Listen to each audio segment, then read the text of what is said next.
जय माता दी मेरे प्यारे यूट्यूब फैमिली। आशा करती हूँ आप सब बहुत अच्छे होंगे और माता रानी की भक्ति लीन होंगे।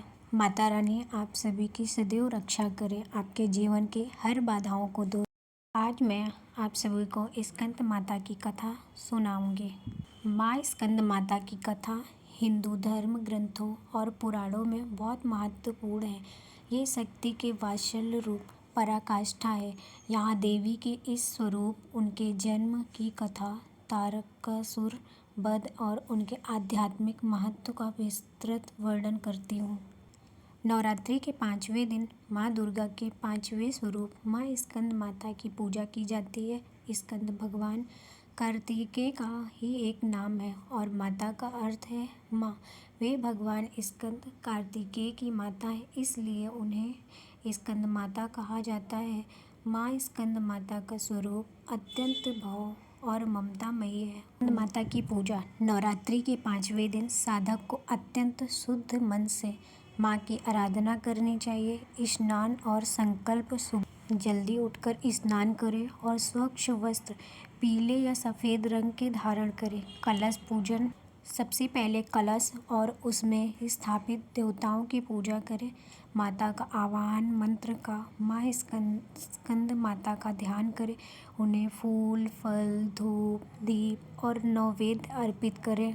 माँ स्कंद माता को केले का भोग अति प्रिय है। ऐसा माना जाता है केले का भोग लगाने से व्यक्ति का स्वास्थ्य उत्तम रहता है। माँ के मंत्रों का यथाशक्ति जाप करें और माँ का ध्यान धरें। माँ का आवाहन मंत्र, या देवी सर्वभूतेषु माँ स्कंद माता रूपेण संस्थिता नमस्तस्यै नमस्तस्यै नमस्तस्यै नमो नमः। जो दंपति संतान प्राप्ति की कामना रखते हैं उनके लिए माँ स्कंद माता की पूजा अमोघ फलदायी मानी जाती है।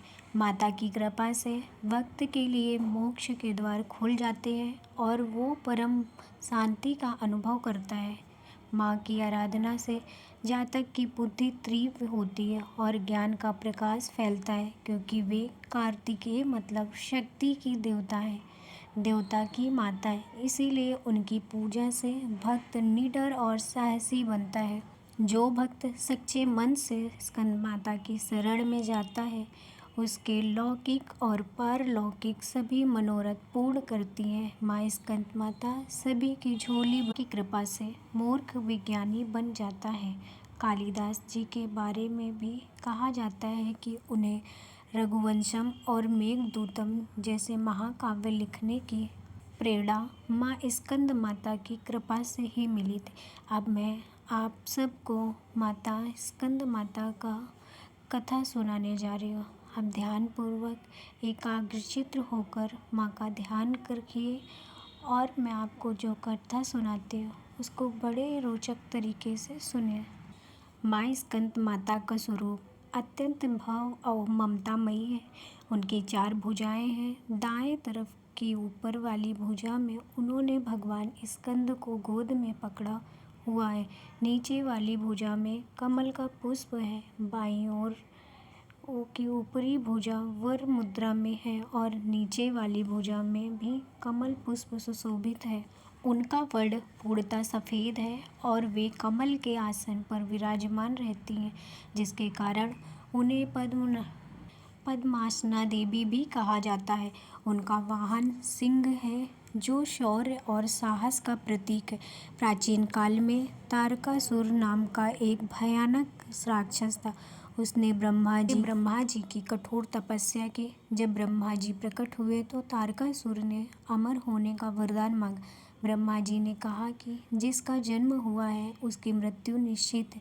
जब चतुर तारकासुर ने सोचा कि भगवान शिव तो सती के वियोग में तपस्वी बन गए हैं, वे कभी विवाह नहीं करेंगे, इसीलिए उसने वरदान मांगा कि उसकी मृत्यु केवल शिव के पुत्र के ही हाथों। ब्रह्मा जी ने तथास्तु कह दिया।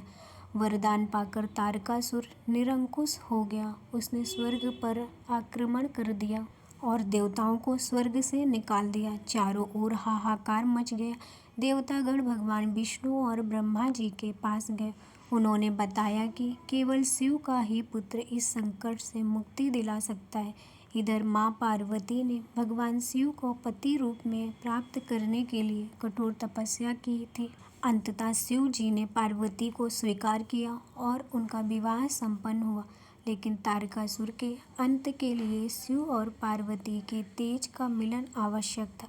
पौराणिक मान्यताओं के अनुसार शिव और शक्ति के सम्मिलित तेज से एक अत्यंत तेजस्वी बीज उत्पन्न हुआ। ये तेज इतना प्रचंड था कि अग्निदेव भी इसे सहन नहीं कर पाए और उन्होंने इसे गंगा नदी में यथास्थापित कर दिया। गंगा की लहरों ने उस तेज को सरकंडों के वन की ओर धकेल दिया। वहीं 6 मुख वाले बालक का जन्म हुआ, जिसे स्कंद या कार्तिकेय कहा गया। इनकी रक्षा और पालन पोषण में 6 कृतियों ने योगदान दिया, इसीलिए इन्हें कार्तिकेय भी कहा जाता है। जब मां पार्वती ने अपने पुत्र स्कंद को गोद में लिया, तब वे अपने इस वात्सल्य स्वरूप में स्कंद माता कहलाई। जब कार्तिकेय बड़े हुए तब देवताओं ने उन्हें अपना सेनापति बनाया। मां स्कंद माता ने अपने पुत्र को अस्त्र शस्त्र की शिक्षा दी और उसे युद्ध के लिए तैयार किए। कार्तिकेय ने अपनी माता के आशीर्वाद और पिता के दिए शस्त्र से तारकासुर पर आक्रमण किया। एक भीषण युद्ध के कारण कार्तिकेय ने तारकासुर का वध कर दिया और देवताओं को उसके अत्याचारों से मुक्त कराया। मां स्कंद माता की पूजा करने से न केवल देवी की कृपा मिलती है, बल्कि कार्तिकेय जी की कृपा भी स्वतः ही प्राप्त हो जाती है। स्कंद माता सौर मंडल की अधिष्ठात्री देवी मानी जाती है। इनकी उपासना से साधक का मन विशुद्ध चक्र में स्थित होता है, जिसके मन शांत और एकाग्र होता है। मां स्कंद माता का रूप हमें सिखाता है कि शक्ति केवल विनाश के लिए नहीं, बल्कि सृजन और पोषण के लिए भी है। एक हाथ में शस्त्र और दूसरे हाथ में ममतामयी पुत्र को थामे हुए मां संसार को प्रेम और संरक्षण का संदेश देती है। उसकी भक्ति करने वाला मनुष्य कभी खाली हाथ नहीं रहता।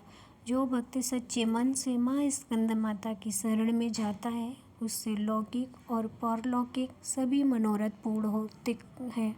ऐसी ही रोचक कहानियाँ सुनने के लिए और हमसे लगातार जुड़े रहने के लिए हमारे चैनल को सब्सक्राइब करें और कम से कम 4 लोगों को शेयर करें। हमारे धार्मिक पुराणों और ग्रंथों में जो भी रोचक कहानियाँ हैं, हमारा धर्म है, हम उसे सुने और लोगों तक सुनाएं, ताकि सभी को अपने देवी देवताओं के बारे में सब चीज़ पता चले। धन्यवाद। जय माता दी। प्यारे मेरे यूट्यूब फैमिली, वीडियो देखना और शेयर करना और सब्सक्राइब करना मत भूलना। धन्यवाद। माता रानी आप सभी की सदैव रक्षा करें।